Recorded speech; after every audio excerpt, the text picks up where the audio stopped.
Okay, welcome back to the Cowen Healthcare Conference. Next up, we have Atara Bio, who has a really interesting platform of cell therapies. The most advanced is an allogeneic product for PTLD, but also more applications to other indications with tab-cel, that product, but now also an emerging platform of CAR T-cells. So we're really excited to hear more from Isaac. Thank you. CEO. Thank you, everyone, and thank you, Mark and Cowen, for giving us the opportunity to come and present the Atara Bio story. I'm Isaac C. Hanover. I'm the CEO and president of the company. I'll be making some forward-looking statements. I'll direct you to our website as well as the slide for more information. Atara Bio has a strong record of execution on our objectives. We are the leaders in the allogenic space.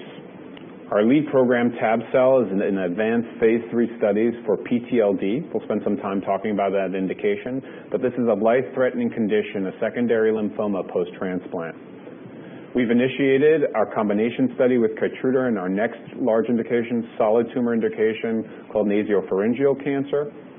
We have a pipeline that not only focuses on next-generation allogeneic CAR T programs, with the most recent data being highlighted at AACR later this month, as well as our expanded off-the-shelf programs called 188 for multiple sclerosis and progressive disease, and soon a randomized trial as well in the second half of this year. We are not only a devoted allogenic leader in the space, but we're the only company that works both in oncology and non-oncologic indications. From a corporate perspective, we've expanded our R&D team, our operational and commercial leadership. We opened a state-of-the-art 100,000 square foot facility in Thousand Oaks. We've strengthened our cash position and are well on our way to deliver against our goals. As I mentioned, we are the leaders in the off-the-shelf allogenic platform. We do this by using our EBV-specific T cells. These are cells that come from healthy donors that allows us to expand these cells and direct them against multiple sets of programs. So the same cells that come from these donors can go towards an oncology program, they can go towards our MS programs, as well as our others. Our next generation CAR Ts not only take advantage of being allogenic. It's not enough simply to be an allo CAR T.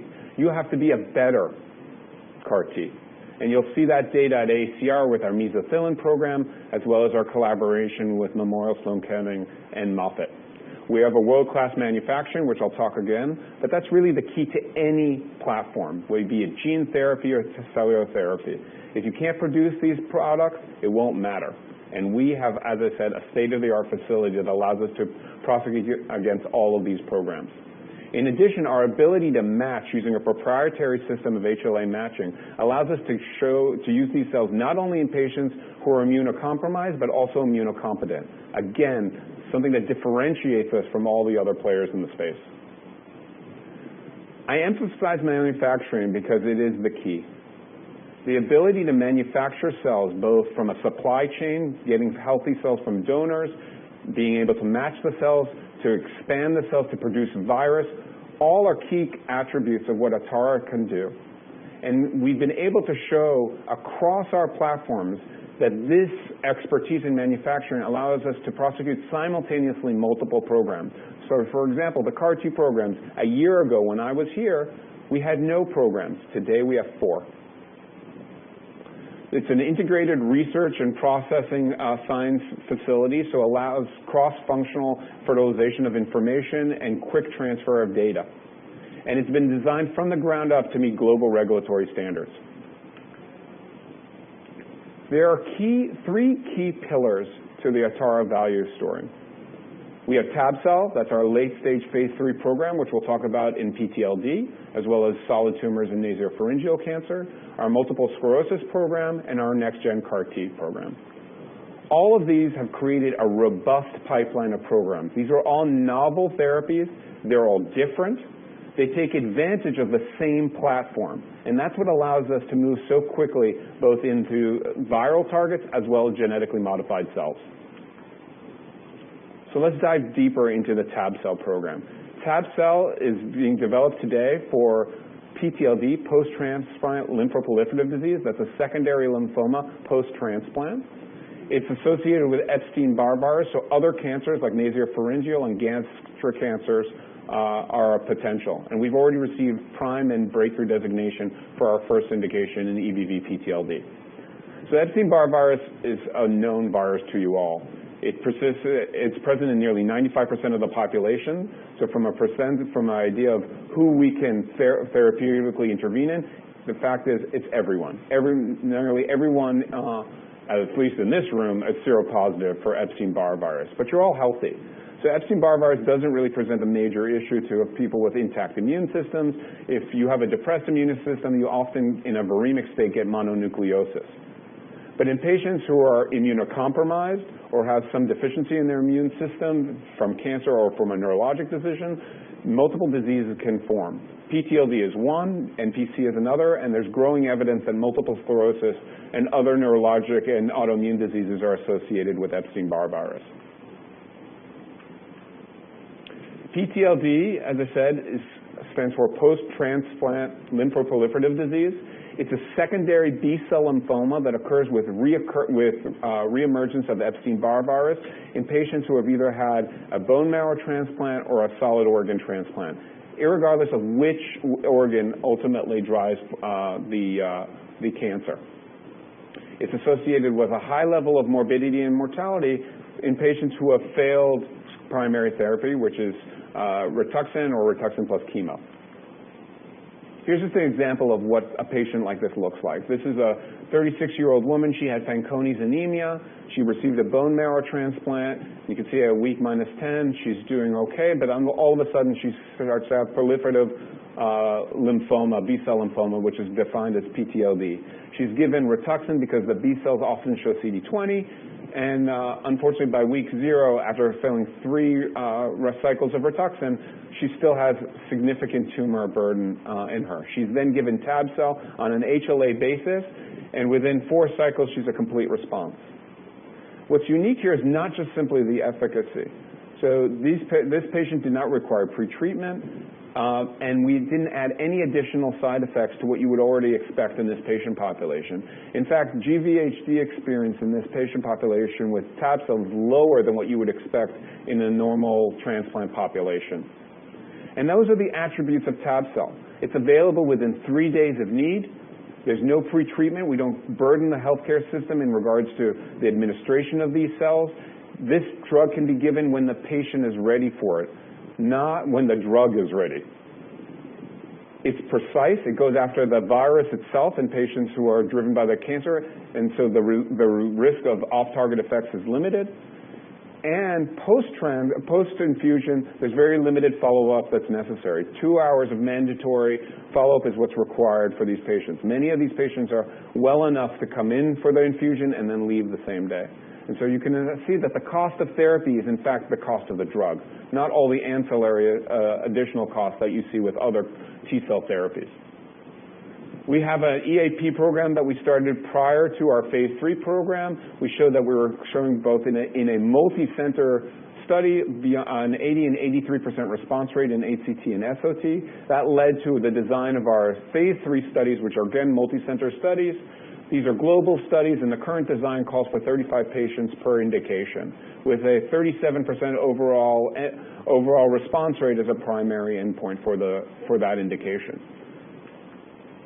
Historically, we've had data from our partner, Memorial Sloan Kettering, who's had multiple years of experience. In fact, there were nearly over 200 patients worth of data has been experienced with this platform in general, both with EBV and CMV. And what you see in this study, again, broken between HCT and SOT, that not only does response rate become consistent, but overall survival is very important, with a 1-year overall survival of 68% in HCT and a 64% in SOT. And just to put this in context, these patients, and the basis for our breakthrough designation, was that in the historical patient populations who do not receive Tab-cel, these patients have a median survival of 16 to 56 days. So not only do we have a strong 1-year overall survival, you can see from the curves that we haven't even hit the median survival for HCT. And in fact, any patient who's had an objective response, a CR or PR, has never recurred. So the durability of the data is also consistent with the response rate. And as I said, from a safety perspective, we don't add any additional side effect burden beyond what you would expect in this patient population, because this is a very sick population to begin with. There are multiple compelling reasons for why Tab-cel is an attractive therapy. Not only its availability, but also the fact that you have to remember these patients are patients who are developing a secondary lymphoma, meaning that they received an organ transplant. They should have been doing fine and have a normal life, and then they're now burdened with a secondary lymphoma. The problem with that is that if you treat that secondary lymphoma, you often risk the organ of transplant. And for patients who, for example, have had a heart transplant or multi-organ transplant, the chances of them getting another organ is very low. We have not lost a single organ in any patient who's had an objective response. And you can imagine that. So if you start to take this program forward and think from a health economics perspective, the quality of your life assessment value of this product goes well beyond just the treatment of the lymphoma. In addition, 10 to 15% of these patients are pediatric patients. So if you have a lifelong benefit, you can see the calculated quality for these patients. PTLD, as I said, is our first indication. NPC is a study that we are already embarked on in our dosing patients. NPC is important for a couple of reasons. First of all, it's a solid tumor indication. Second of all, these are immunocompetent patients. So giving HLA-matched cells to a patient who is immunocompetent shows the breadth and the platform and ultimately leads to other indications like multiple sclerosis. We showed a 20% response rate in these patients who are heavily pretreated. The median survival for those patients without Tab-cel is 5 to 11 months, and our overall survival at 2 years was over 84%. And that's as a single agent. What's interesting is Merck had done a similar study and showed similar response rates to ours with Keytruda. And preclinically, data came out that showed that EBV upregulates PD-L1. And so they came to us, and we now have a collaboration, and in fact have embarked on a study for the first time to combine both products together. Because with the upregulation of checkpoint inhibition, the addition of a checkpoint inhibitor plus Tab-cel, we believe will have significant additive effects. We call Tab-cel a pipeline in a drug. We talked about EBV PTLD. We've talked about NPC. We're planning a basket study in other indications. We've had data late last year in leiomyosarcoma. We've shown we are intention of moving forward into gastric cancers. And so we truly see Tab-cel as the core for us of multiple indications. But Tab-cel is even more important than that. Tab-cel is what built everything behind it. While PTLD is a rare indication, the ability to manufacture in an industrial way healthy donor cells to produce for multiple products and building manufacture is what allows me to talk about everything that follows Tab-cel. So let's talk about what is there and what's next. The next program is a multiple sclerosis program. We're developing the first T-cell immunotherapy outside of oncology. We had opened an IND early last year and are now well into a phase 1 study with an allogeneic program called 188. I'm not going to spend a lot of time for you about multiple sclerosis. You all know this, a degenerative disease. It's marked by the expanded disability status and scale, or EDSS, in loss of function associated with these patients. Depending on, you start with a relapse remitting, but patients with primary and secondary progressive really don't have hope of ever improving. Their goal should be to maintain their level of activity, but unfortunately, as you can see, disability goes down and ultimately a patient becomes bedridden and unfortunately ultimately dies. EBV has been associated with multiple sclerosis long before Atara existed. Patients, for example, from epidemiological studies have been shown that patients who've had mononucleosis early in their life tend to develop MS far earlier than the rest of the population. EBV is seen and is found at the sites of lesions in autopsy studies, and so the basis for Epstein-Barr virus as a target was well established, and the literature for this space has only grown since we've embarked on the study. There's also been mechanistically support outside of what we're doing. So, for example, with ocrelizumab, the whole thought from a mechanistic basis of focusing on B cells as the bad actors has completely transformed the disease. So ocrelizumab was approved for both primary and secondary progressive disease, and it's really been a revolution and a blockbuster therapy. But again, it's limited to slowing down progression. Even at 6 months, you see 10 to 15% of the patients still progressing beyond, in comparison to the placebo arm. So knowing that the cells work, that the disease is driven by B cells, and knowing that EBV lays resident in B cells, the idea of targeting B cells was a highly attractive process. In addition, the ability to have T cells cross the blood-brain barrier as opposed to antibodies added potential synergies to this approach. So we had a first study with an autologous product, meaning from the patients themselves. And in a small pilot study of 10 patients, we were able to produce product for 6 of them. And what we mean by able to produce is, remember, these are autologous products. If the patient had an intact immune system and was focused on Epstein-Barr virus, they shouldn't have developed MS. But in fact, those cells either can't react or won't react to Epstein-Barr virus. So they're taken from the patient, they're manufactured in such a way so they become hypersensitive to Epstein-Barr virus, and then tested against an assay to show reactivity. And so when we say 6 of 10, we mean that before they're reinfused to the patient, those 6 patients received cells that were significantly more reactive to Epstein-Barr virus than they were when they were just first taken out of the patient. So of those patients, all 6 reported physiologic improvements, meaning they said they felt better, they had more on cognitive exams, they showed improvement and persistence at 6 months. But what really mattered to us was not only was it safe, but that 3 of those 6 patients actually had an EDSS improvement. And again, that's unprecedented, anywhere from 0.5 to 1.5 improvement at 6 months with no additional side effects associated with the administration of this drug. So rather than just saying, hey, our goal is to maintain or slow down progression, we actually made patients feel better. It's autologous, and so we all know the challenges of trying to go after the 1 million patients with progressive disease with an autologous product, though we feel very strongly about this program and are, in fact, embarking on a randomized phase 2 trial in the second half of the year. But based on the data we saw, we already went and invested in building an allogeneic program.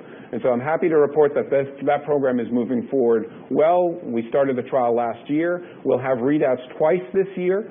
First, in the early cohorts, these are all patients with either primary progressive or secondary progressive MS. These are patients with EDSS anywhere between 3 and 7 before therapy. This is a single agent drug, so they're not receiving any other therapy besides for the allo cells. Again, they're third party derived, so the concept of giving a HLA matched cell in an immunocompetent patient is being proven out by this study. But ultimately, we'd like to see not just safety, but efficacy. And so we're going after EDSS, MRI, and other clinical measures. We're using all of the gold standard endpoints for this study. So in the first half of this year, we'll have the first set of cohorts. These are the early cohorts at lower doses, so really answering the question of safety. That doesn't preclude the ability for some efficacy data to read out or patient-derived focus, but that will be in the first half of the year. And then the second half, we'll have probably the later stage cohorts, which are more akin to what was done, the doses that were shown with the 190 autologous study. And that design was predetermined with the FDA, given the fact that this is a first-in-human study with an allogenic therapy outside of oncology. So we're very excited about this data, and we look forward to talking to you by the summer on the first initial data in this study. It's also important to say that this is a multi-center study. So our first data was at a single site in Australia. Now, given the importance and interest in the program, we've been able to expand well beyond just Australia and in the U.S. And so with these 2 programs, with the autologous program starting a randomized trial in the second half of the year, and ATA188 producing multiple data sets this year, we think we will truly be able to establish the role of EBV and of T-cell therapy in this disease state. Last, I'm going to take a couple of minutes to talk to you about our next generation CAR T programs. So as I mentioned, simply being an allo CAR T isn't enough. You have to be better. We've done this by collaborating with world-class academic centers to bring in best-in-class technologies that produce better efficacy, better safety, and in addition are allogenic.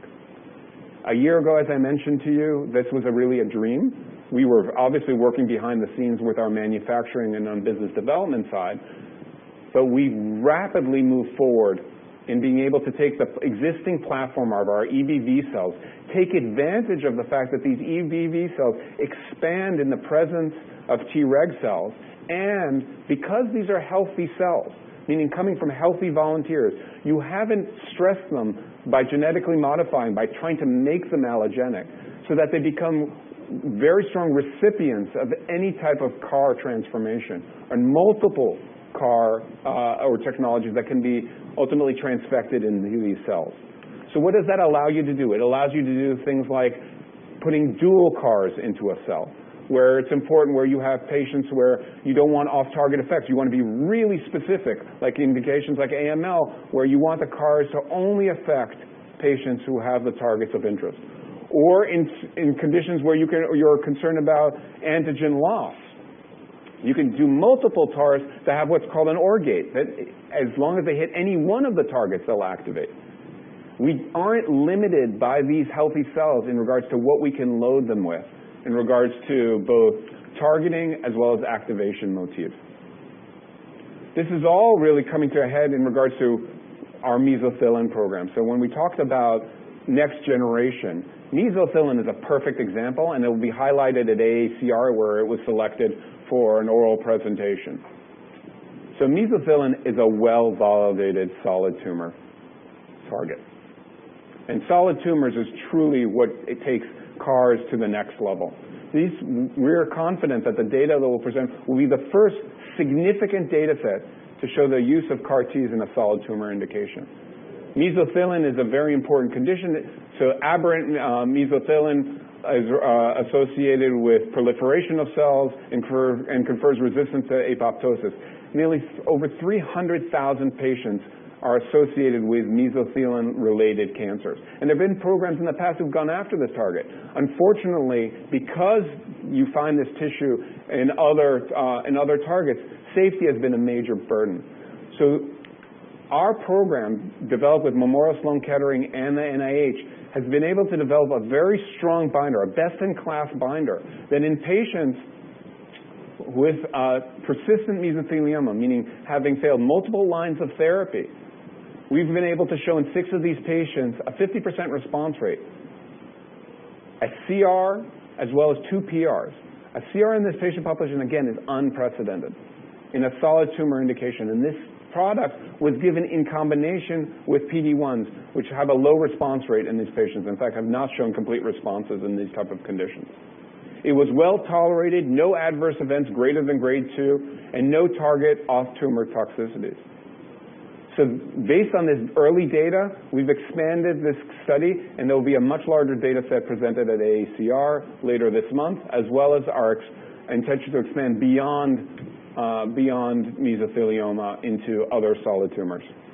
In addition, our next generation molecule will include novel domains for activation called 1XX signaling, as well as the PD-1 knockout, so that you wouldn't necessarily need to give a CAR in combination with a checkpoint inhibitor.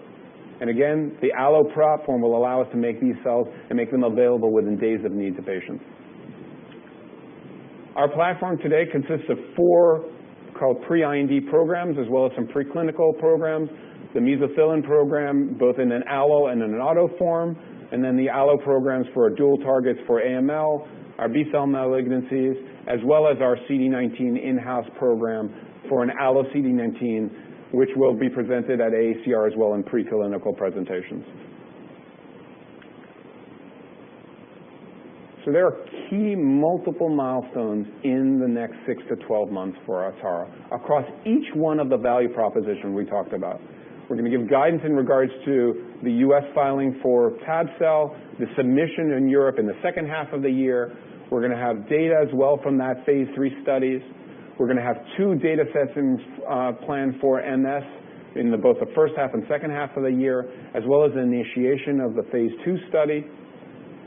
We're bringing on additional technologies. We're in late-stage discussions from a business development front, and really in regards to our research collaboration and becoming the partner of choice to develop allogenic CAR-Ts using both our allo cells as well as the technology that we've brought in.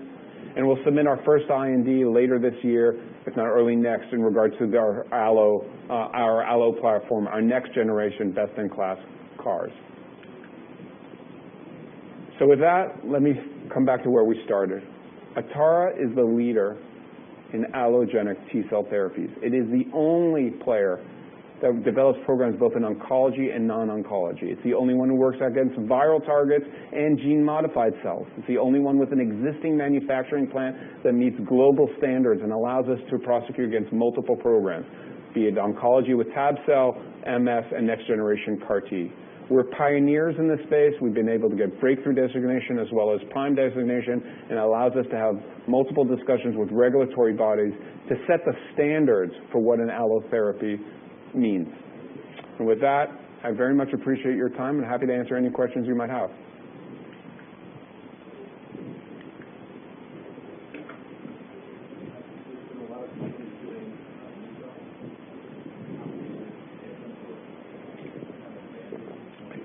Sure. So the question was, lots of people working in mesothelioma. Why is this different?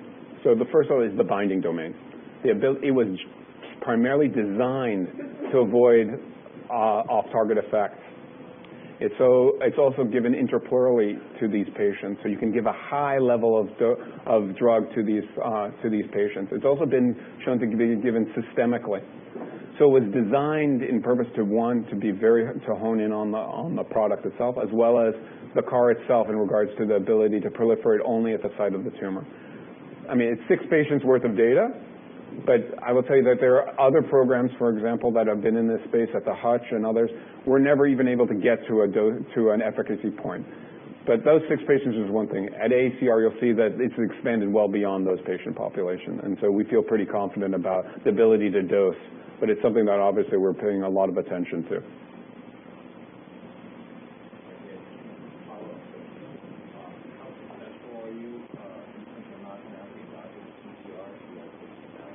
Yeah, so we don't know. So that's the key. You didn't hear me say at any point that we knock out the TCR. We, in fact, the HLA, the EBV-specific TCR is still there.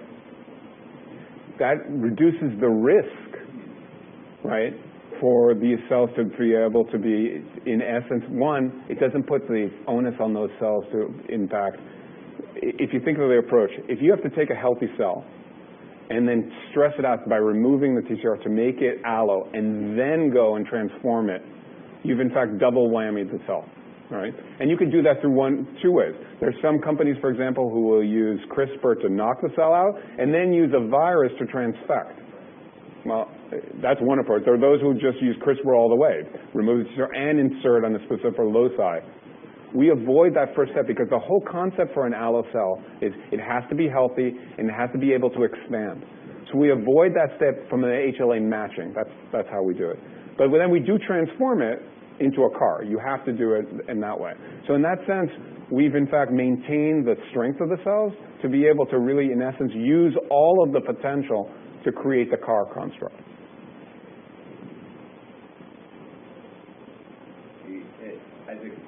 Past year, you've done a number of key deals to bring in various technology and assemble this CAR-T platform. Do you think you have what you need for the foreseeable future, or are there more technologies that you think you can use? No, it's a great question. There's a new technology every day. And I think it's wonderful, and that's the beauty for these patients, right? There are multiple options. But to answer your question directly, we were very clear about what core technologies we needed. So we needed good binders. We needed a good asset to be able to make sure that these cells expand, so activating domains. And then we wanted additional technologies. So similar to the question before, we actually do have genetics. We brought in licenses to allow for gene editing and allow for specific loci production. We've insertions. We've also brought in technologies against PD-1 negative that I mentioned about.